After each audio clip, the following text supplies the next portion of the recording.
Bismillahirrahmanirrahim. Assalamualaikum warahmatullahi wabarakatuh. Waalaikumsalam. Ikhwani wa akhwati rahimakumullah. Kemudian mengisi kajian ini ada satu hal yang mungkin perlu saya sampaikan, bahwa di dalam kehidupan beragama ini selalu ada perbedaan pendapat, ada ikhtilaf. Bahkan dalam hidup ini, dalam rumah tangga, dalam berkeluarga, dalam masyarakat, ada perbedaan pendapat, ya. Ada perbedaan pandangan. Jadi untuk hal itu kita perlu mempelajarinya dengan baik, ya. Dan kita perlu juga memahami hal-hal yang diikhtilafkan dalam masalah apa saja, seperti itu. Satu contoh misalnya, ketika kita beda pendapat, katakanlah kita melihat sebidang tanah begitu, ya, kita nggak bawa meteran. Ikhtilaf antar Pak Yatna, Iqmal, Pak Yusuf, kemudian ikhtilaf, ya, melihat tanah. Kata Pak Yatna, ini tanah kira-kira 20 kali 30 begitu. Kira-kira enggak bermeteran. Kata Iqbal, enggak mungkin. Dia ini kecil, paling 10 kali 20, bukan 20 kali 30 gitu. Kata Pak Odin, enggak, ini besar sekali, 50 kali 50. Kata Pak Yusuf, beda lagi. Enggak. Ini bisa jadi lebih besar lagi. Bisa jadi ya 70 kali 70 begitu. Kami beda pendapat tuh. Ya, masing-masing bertahan pendapatnya kan. Ngotot, nggak ketemu. Ada orang ketiga datang. Ya, ada apa ini? Ini lagi bicara masalah tanah. Satu bilang segini, satu bilang segini. Nggak ketemu, nggak ada pendapat. Nah, orang kelima datang, dia bawa meteran. Ini ada meteran, kita ukur aja. Tadi ukur ternyata berapa? 25 kali 35 begitu, pakai meteran. Ya. Ikhtilaf selesai nggak? Beda pendapat selesai nggak? Selesai. Percaya semuanya. Kenapa? Karena ini orang kelima datang bawa meteran, bawa ukuran, bawa takaran. Nah, adanya ikhtilaf, beda pendapat, selama tidak ada takarannya, tidak ada ukurannya, nggak ada meterannya, nggak bakal ketemu sampai kapanpun. Ya, paling kira-kira saja. Harus bawa meteran, diukur, baru ketahuan. Jelas. Tapi dengan syarat bahwa yang beda pendapat itu nerima meterannya itu benar, meterannya nggak salah. Kalau misalnya nggak, itu meterannya salah, meterannya nggak benar, itu meterannya udah kehapus misalnya, ya juga nggak bisa menyatukan. Meterannya benar, nggak kehapus, yang mau juga jujur, maka ikhtilaf akan sirna insyaallah. Ya, beda masalah timbangan misalnya, kita lihat beras itu, ya kita mau bagi-bagi, ini berapa kilo beras ya? Yang satu bilang, oh ini mah ada 30 kilo. Yang lain bilang, ini mah 50 kilo. Yang biasa bilang, enggak, ini cuma 20 kilo. Beda pendapat. Ya. Ketemu enggak? Ya enggak ketemu. Orang keempat datang bawa timbangan. Oh, timbang aja dah. Ada timbang ada 45 kilo. Oh, selesai sudah ikhtilaf. Kenapa selesai ikhtilafnya? Ada timbangan. Ketika timbangannya masih benar, timbangannya jujur, bisa dipakai, belum rusak, maka bisa menghilangkan ikhtilaf, beda pendapat. Karena itulah pentingnya adanya ukuran, adanya takaran, adanya barometer untuk menghilangkan ikhtilaf. Ya, jelas ya? Paham ya? Ikhtilaf apa saja ada ukurannya. Ketika nggak ada ukuran, ya nggak ketemu, gitu. Hukum ikhtilaf apapun juga, ikhtilaf dalam masalah barang, ya, harus ada takarannya, ada ahlinya begitu. Ketika ahli yang ngomong, selesai sudah. Seperti itu. Ikhtilaf masalah penyakit, kalau nggak paham, ya dokter yang ngerti, dokter yang bicara. Dokternya jujur, selesai. Yang penting dokternya jujur, maka akan menyelesaikan masalah. Dan yang diikhtilafkan pun, atau yang sedang berikhtilaf, ya percaya dengan dokter tersebut, atau dengan takaran ukuran tersebut. Itu untuk menyelesaikan ikhtilaf. Ya. Sekarang kalau ikhtilaf dalam masalah agama, dalam masalah akidah ada ikhtilaf. Dalam masalah fikih ada ikhtilaf. Ya. Fikih sangat luas sekali. Ikhtilaf dalam masalah wudu, masalah sholat, ada ikhtilaf. Akidah pun banyak sekali, ada ikhtilaf, ada beda pendapat. Nah sekarang kalau Ikhtilaf di ukuran, ada meteran. Ikhtilaf di berat, ada timbangan. Ya, ikhtilaf ada jarak jauh, ada kilometer, ada ukurannya. Tapi ikhtilaf di agama, dalam akidah, dalam fikih apa ukurannya? Ukurannya banyak. Ukurannya adalah ucapan Nabi. Ukurannya adalah ayat Al-Quran, Al-Quran Al-Karim. Ya. Ukurannya adalah akal yang sehat. Nah, ketika digunakan alat-alat ini dan disepakati, maka akan sirna. Akan hilang ikhtilaf itu. Tapi kalau ya salah menggunakannya, atau digunakan tidak benar, atau enggak percaya, ya enggak bisa hilang ikhtilaf. Ya. Misalnya pada zaman Nabi.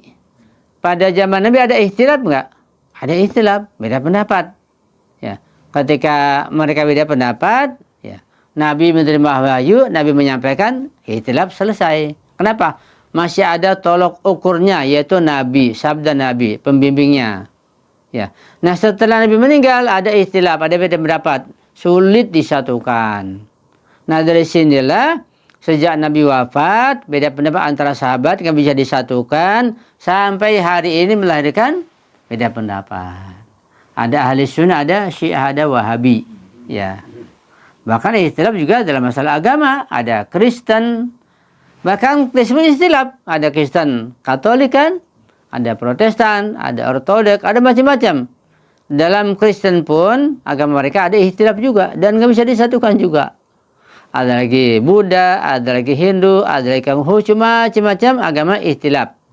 Nggak bisa disatukan. Nah, kalau mereka mau bersatu, pakai ukuran akal. Akal saja digunakan, akal sehat akan ketemu nanti. Ya, sebab syariatnya beda-beda. Pakai akal saja akan ketemu. Kalau sungguh-sungguh menggunakan akal dengan akal yang sehat, insya Allah. Dalam Islam ada ikhtilaf antara Sunnah dan antara Syiah Imamiyah. Ada beda pendapat. Nah, ukurannya ada, tapi ketika nggak digunakan Al-Quran, hadis, akal, nggak digunakan atau menggunakannya salah, atau diterima ini ukurannya tapi ya masih fanatik, ya nggak bakal ketemu sampai kapanpun. Nah, kapan bisa ketemu? Nah, ketika ukurannya diterima. Apa ukurannya? Ukurannya itu orang jujur. Pada masa Nabi ikhtilaf diselesaikan. Kenapa? Ada Nabi orang jujur. Yang datang Nabi orang jujur, selesai ikhtilaf. Ya. Apa contohnya, Iqbal, misalnya? Contohnya ketika dulu masih ada renovasi Ka'bah. Ka'bah pernah direnovasi, diperbaiki. Ka'bah diperbaiki, dan Hajar Aswadnya diturunkan. Hajar Aswad, batu mulia, diturunkan. Ya, Ka'bah diperbaiki. Setelah selesai, timbul ikhtilaf. Siapakah yang berhak untuk meletakkan Hajar Aswad? Ini kemuliaan, kehormatan. Suku yang mana yang berhak? Timbul ikhtilaf. Suku fulan. Jangan suku fulan saja. Jangan suku yang satu saja. Timbul ikhtilaf, nggak sampai selesai, sampai hampir-hampir terjadi peperangan. Beda pendapat, ada ikhtilaf tentang siapa suku mana yang berhak meletakkan Hajar Aswad. Ini ada pandangan, sudah kita sepakat saja. Nah, kita minta pendapat orang jujur. Siapa? Namanya Muhammad. Masih zaman jahiliyah waktu itu, belum ada Islam, zaman jahiliyah. Tapi Nabi Muhammad ya dipercaya sebagai orang yang jujur. Walaupun mereka tidak menerima agamanya sebagainya. Karena orang jujur dipercaya. Nah, kemudian Nabi diminta untuk menyelesaikan masalah ini. Kalau enggak akan terjadi pertumpahan darah. Akan terjadi peperangan satu sama lain antara suku. Nah, kemudian Nabi dapat ilham, dapat wahyu dari Allah untuk menyelesaikan ikhtilaf tersebut. Ya sudah, besok datang. Jadi pada awalnya sebenarnya bukan langsung Nabi. Mereka sepakat, ya. Sepakat untuk mencari orang yang siapakah masuk ke dalam masjid duluan, begitu. Itu nanti. Jadi ukurannya orang yang masuk ke dalam masjid. Ternyata yang masuk dalam masjid duluan Nabi Muhammad. Itu yang diminta untuk menyelesaikan masalah. Ala kulli hal, singkatnya bahwa Nabi orang jujur diminta untuk menyelesaikan masalah. Beliau yang terpilih. Nabi dapat ilham. Gimana caranya? Nah, diambil kain begitu, kain lebar, panjang. Kan ada 4 suku kebetulan. Masing-masing satu suku megang satu pojokan kan. Kan 4 pojokan. Suku A, suku B, suku C, suku D, 4 pojokan. Ya. Di depan Ka'bah di situ. Di dekat Hajar Aswad. Nabi yang mengambil Hajar Aswadnya diletakkan di atas kain, dibawa bareng-bareng ke Ka'bah yang baru dipugar, baru diselesaikan, baru direnovasi. Setelah sampai di sana Nabi mengambil, Nabi yang meletakkan. Karena bareng-bareng ada Nabi, selesai ikhtilaf, tidak terjadi sampai peperangan. Paham ya? Itu ada orang jujur pada masa Nabi. Begitu pula ketika ada ikhtilaf yang lain, ada Nabi selesai, ada ikhtilaf. Nabi menyelesaikan. Kenapa selesai? Karena Nabi orang yang dipercaya, orang yang jujur, nggak pernah dusta, ya, nggak pernah menipu, selalu orang dikenal baik, orang yang sederhana, dan seterusnya. Orang sangat baik, manusia super. Maka orang-orang yang non-muslim pun, orang musyrik pun percaya pada beliau, pada Rasulullah, dan bisa menyelesaikan pertikaian. Ya, selesai. Nah, setelah wafatnya Rasulullah, apakah orang jujur enggak ada? Ada orang jujur. Manusia super ada, dan mereka semua mengakui bahwa setelah wafatnya Rasulullah ada manusia super yang paling alim, paling jujur, paling berani, paling berjasa, paling diakui. Tetapi ketika ada ikhtilaf, orang yang super ini enggak dipakai pendapatnya. Ya, enggak diopenin. Ya, enggak diterima. Ketika enggak diterima, bahkan enggak dipanggil, enggak ada musyawarah, ikhtilaf berjalan terus sampai berkelanjutan. Karena orang yang super ini, yaitu Sayyidina Ali atau Imam Ali, mereka enggak hiraukan, enggak dipanggil, enggak dipakai. Pandangannya, pendapatnya enggak didengarkan. Ya, ketika beliau menulis mushaf Al-Quran, setelah selesai dengan tafsirnya, takwilnya, asbab nuzulnya, malah ditolak, nggak diterima.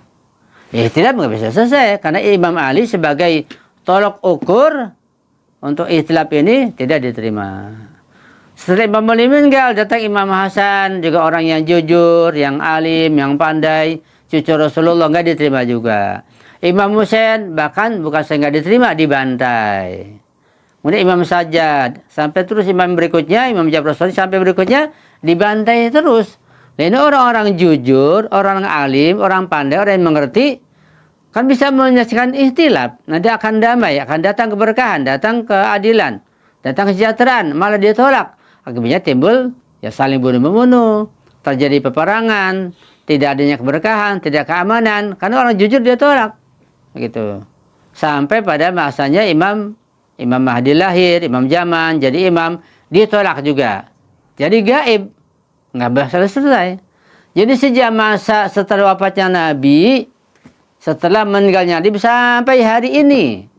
Sampai hari ini, tanggal berapa sekarang? Tanggal 4, ya bulan Februari tahun 2025, kita hidup sekarang, ikhtilaf tersebut antara sahabat Nabi, yang berkepanjangan antara kita kaum muslimin, ikhtilaf belum selesai. Nggak bisa disatukan, sulit.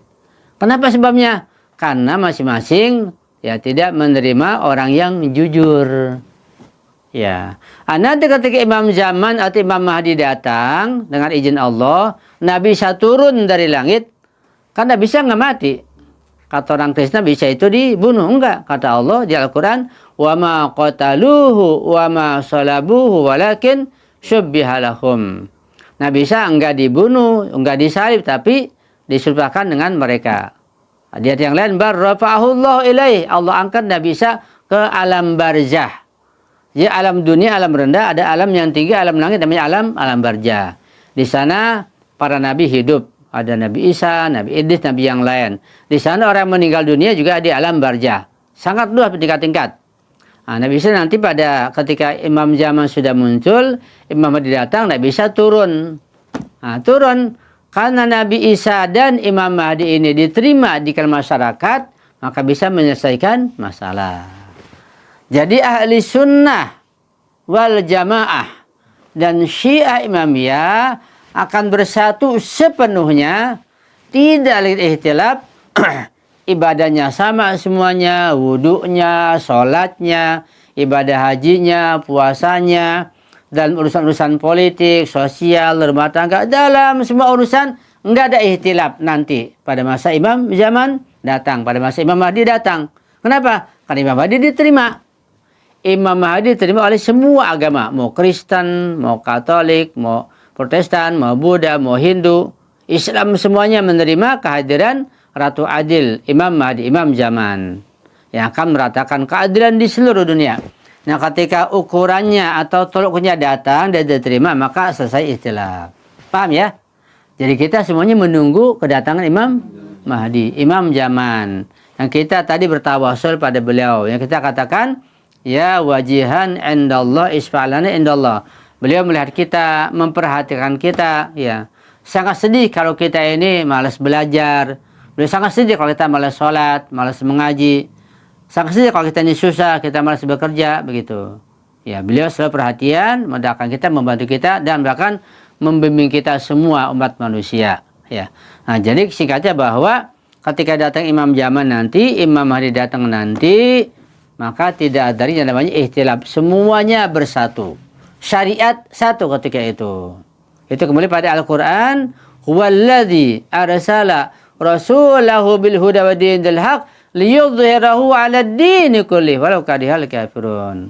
Nanti ditampakkan agama yang hak, agama yang benar, satu agama, satu syariat di bawah pajak Imam zaman, semua bersatu menegakkan keadilan. Yang enggak terima ditebas, yang enggak terima diperangi, akan hancur. Itu masa kejayaan seluruh umat manusia di dunia ini. Karena keadilan ditegakkan. Tidak ada kemiskinan, tidak ada kefakiran, tidak ada kesusahan. Yang ada ketentraman, kebahagiaan, kedamaian. Semuanya bahagia, semuanya damai, semuanya aman. Semua sekolah gratis.